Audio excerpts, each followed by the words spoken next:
Национален консензус и црвени линии по примерот на Бугарија бараат од ВМРО ДПМН и во Македонија. Реагираат зошто владата него не известува, а камоли консултира собранието за позициите со кои настапува во преговорите со нашиот источен сосед.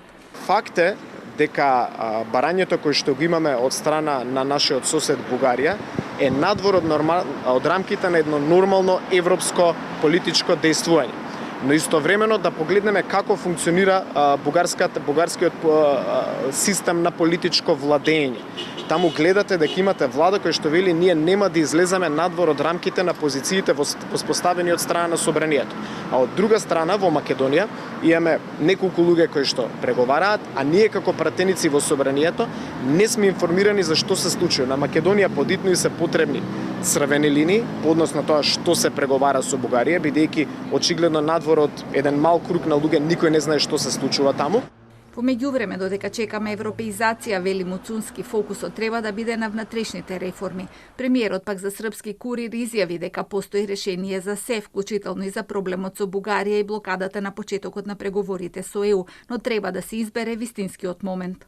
Се разбираме исто како и со Србија. Зборуваме слични јазици и верувам дека ќе најдеме разумно решение.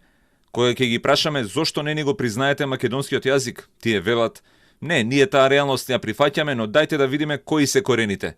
Ние имаме заедничка историја. Цела Европа има заедничка историја, камоли на Балканот.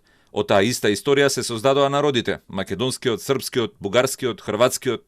Тој додаде дека треба да се продолжи со евроинтегративниот процес, бидејќи последица од забавувањето се радикални идеи за поместување на границите и решавање на косовскиот проблем. Смета дека кога сите балкански држави ќе влезат во ЕУ, ќе се постигнат шенгенските услови и ќе нема граници, ќе престанат и заканите за нови војни и исцртување на нови граници на Балканот.